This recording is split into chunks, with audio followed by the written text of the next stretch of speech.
ನಮಸ್ಕಾರ.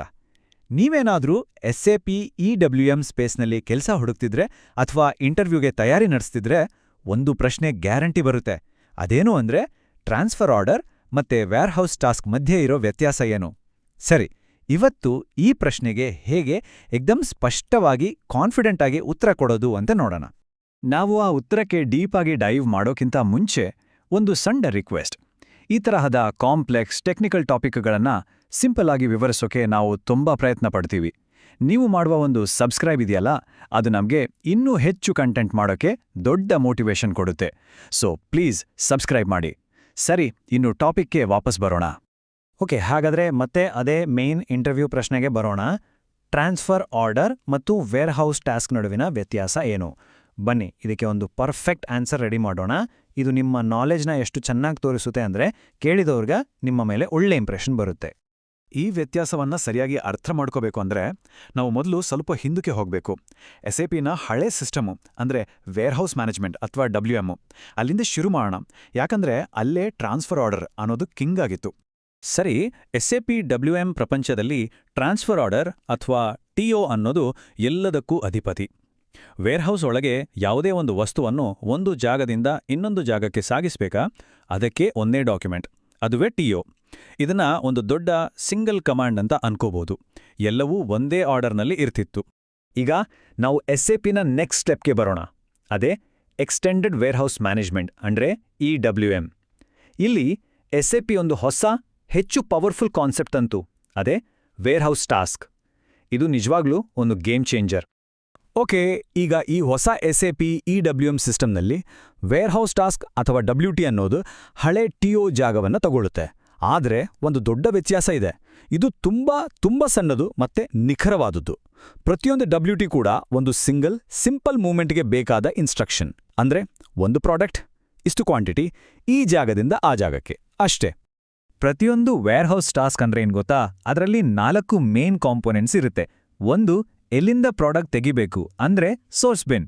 2, ಅದನ್ನ ಎಲ್ಲಿಡಬೇಕು ಅಂದ್ರೆ ಡೆಸ್ಟಿನೇಷನ್ ಬಿನ್. 3, ಯಾವ ಪ್ರಾಡಕ್ಟ್. ಮತ್ತೆ 4, ಎಷ್ಟು ಕ್ವಾಂಟಿಟಿ. ಈ 4 ಸೇರಿದ್ರೆ ಒಂದು ಪರ್ಫೆಕ್ಟ್ ಚಿಕ್ಕ ಇನ್ಸ್ಟ್ರಕ್ಷನ್ ರೆಡಿ. ಸರಿ, ಒಂದು WT ಅಂದ್ರೆ ಒಂದು ಸಣ್ಣ ಇನ್ಸ್ಟ್ರಕ್ಷನ್ ಅಷ್ಟೇ. ಆದ್ರೆ EWMನ ಅಸಲಿ ಮ್ಯಾಜಿಕ್ ಇರೋದೇ ಇಲ್ಲಿ.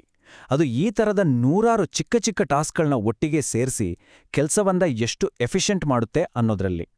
ಇಲ್ಲಿಂದನೇ ವೇರ್ಹೌಸ್ ಆರ್ಡರ್ ಅನ್ನೋ ಕಾನ್ಸೆಪ್ಟ್ ಎಂಟ್ರಿ ಕೊಡೋದು.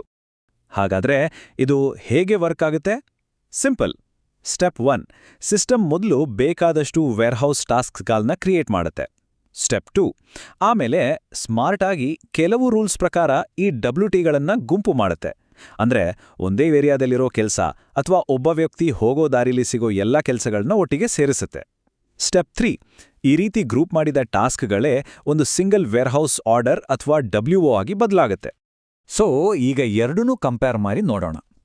ಹಳೆಯ WM ಸಿಸ್ಟಮ್ಮಲ್ಲಿ ಟ್ರಾನ್ಸ್ಫರ್ ಆರ್ಡರ್ ಇತ್ತು. ಅದು ಒಂದು ದೊಡ್ಡ ಸಿಂಗಲ್ ಇನ್ಸ್ಟ್ರಕ್ಷನ್, ಅಷ್ಟೊಂದು ಫ್ಲೆಕ್ಸಿಬಲ್ ಇರಲಿಲ್ಲ. ಆದರೆ ಹೊಸ EWM ಸಿಸ್ಟಮ್ಮಲ್ಲಿ ವೇರ್ಹೌಸ್ ಟಾಸ್ಕ್ ಇದೆ. ಇದು ಚಿಕ್ಕ ಗ್ರ್ಯಾನ್ಯುಲರ್ ಇನ್ಸ್ಟ್ರಕ್ಷನ್. ಇದನ್ನ ನಮ್ಮ ಅನುಕೂಲಕ್ಕೆ ತಕ್ಕಂತೆ ವೇರ್ಹೌಸ್ ಆರ್ಡರ್ ಆಗಿ ಗ್ರೂಪ್ ಮಾಡಬಹುದು. ಇದರಿಂದ ಕೆಲಸ ಎಷ್ಟು ಆಪ್ಟಿಮೈಸ್ ಆಗುತ್ತೆ ಅಲ್ವಾ? ಈ ಥಿಯರಿ ಎಲ್ಲ ಸರಿ, ಆದ್ರೆ ಇದು ರಿಯಲ್ ಲೈಫ್ನಲ್ಲಿ ಹೇಗೆ ಕಾಣಿಸುತ್ತೆ ಅಂತ ನೋಡೋಣ. ಅದಕ್ಕೆ ಒಂದು ಪ್ರಾಕ್ಟಿಕಲ್ ಎಕ್ಸಾಂಪಲ್ ತಗೊಳ್ಳೋಣ. ವೇರ್ಹೌಸಲ್ಲಿ ನಡೆಯೋ ಒಂದು ಕಾಮನ್ ಕೆಲಸ, ಪಿಕಿಂಗ್ ಪ್ರಾಸೆಸ್. ಊಹಿಸ್ಕೊಳ್ಳಿ, ಒಬ್ಬ ಪಿಕ್ಕರ್ ಅಂದ್ರೆ ವೇರ್ಹೌಸಲ್ಲಿ ಸಾಮಾನು ಹೆಕ್ಕೋರು ಕೈಯಲ್ಲಿ RF ಡಿವೈಸ್ ಅಂದ್ರೆ ಸ್ಕ್ಯಾನರ್ ಹಿಡ್ಕೊಂಡು ಕೆಲಸ ಮಾಡ್ತಿದ್ದಾರೆ. ಅವರು ಒಂದು ಸ್ಟೋರೇಜ್ ಬಿನ್ ಸ್ಕ್ಯಾನ್ ಮಾಡ್ತಾರೆ. ತಕ್ಷಣ ಏನಾಗುತ್ತೆ, ಸಿಸ್ಟಮ್ ಅಲ್ಲಿಂದ ಪಿಕ್ ಮಾಡಬೇಕಾದ ಪ್ರತಿಯೊಂದು ಐಟಮ್ಗೆ ಒಂದೊಂದು ವೇರ್ಹೌಸ್ ಟಾಸ್ಕ್ ಕ್ರಿಯೇಟ್ ಮಾಡುತ್ತೆ. ಆಮೇಲೆ EWM ಆ ಎಲ್ಲ ಟಾಸ್ಕ್ಗಳನ್ನ ಸೇರಿಸಿ ಒಂದು ಆಪ್ಟಿಮೈಸ್ಡ್ ವೇರ್ಹೌಸ್ ಆರ್ಡರ್ ಮಾಡುತ್ತೆ. ಫೈನಲಿ ಆ ಇಡೀ WO ಒಂದೇ ಒಂದು ವರ್ಕ್ ಪ್ಯಾಕೇಜ್ ಆಗಿ ಆ ಪಿಕ್ಕರ್ನ ಸ್ಕ್ಯಾನರ್ಗೆ ಬರುತ್ತೆ. ನೋಡಿ, ಇಡೀ ಕೆಲಸ ಎಷ್ಟು ಸರಳ, ಎಷ್ಟು ಆರ್ಗನೈಸ್ಡ್ ಆಯ್ತು. ಸರಿ, ನಾವು ಇಷ್ಟೆಲ್ಲ ಕಲಿತ ಮೇಲೆ ಈಗ ಫೈನಲ್ ಆಗಿ ಇಂಟರ್ವ್ಯೂನಲ್ಲಿ ಕೊಡಬೇಕಾದ ಉತ್ತರಕ್ಕೆ ಬರೋಣ. ಇಲ್ಲಿರೋ ಕೀ ಪಾಯಿಂಟ್ಸ್ನ ಮರೆಯಲೇಬಾರ್ದು. ಹಾಗಾದ್ರೆ ಇಂಟರ್ವ್ಯೂವರ್ಗೆ ಏನು ಹೇಳಬೇಕು? ನಿಮ್ಮ ಉತ್ತರದಲ್ಲಿ ಈ 4 ಪಾಯಿಂಟ್ಸ್ ಇರಲೇಬೇಕು.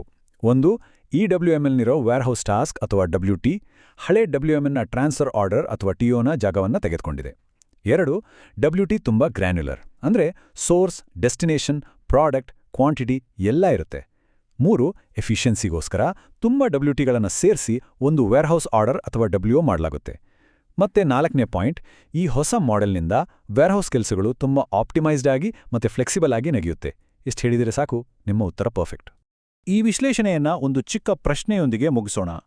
ಪಿಕ್ಕಿಂಗ್ ಬಿಟ್ಟು ಈ ಟಾಸ್ಕ್ ಬೇಸ್ಡ್ ಮಾಡೆಲ್ ಅಂದರೆ WI ಮತ್ತು WO ಕಾನ್ಸೆಪ್ಟ್ ವೇರ್ಹೌಸ್ನ ಬೇರೆ ಯಾವೆಲ್ಲ ಪ್ರಾಸೆಸ್ಗಳನ್ನ ಆಪ್ಟಿಮೈಸ್ ಮಾಡ್ಬೋದು ಯೋಚನೆ ಮಾಡಿ. ಉದಾಹರಣೆಗೆ ಪುಟವೇ ಬಗ್ಗೆ ಅಂದರೆ ಬಂದಿರೋ ಸ್ಟಾಕ್ನ ಶೆಲ್ಫ್ನಲ್ಲಿಡೋದು ಅಥವಾ ಇಂಟರ್ನಲ್ ಮೂವ್ಮೆಂಟ್ಸ್, ಇದರ ಸಾಧ್ಯತೆಗಳು ಅಪಾರ. ಇದರ ಬಗ್ಗೆ ಯೋಚಿಸಿ. ಮುಂದಿನ ವಿಶ್ಲೇಷಣೆಯಲ್ಲಿ ಮತ್ತೆ ಸಿಗೋಣ.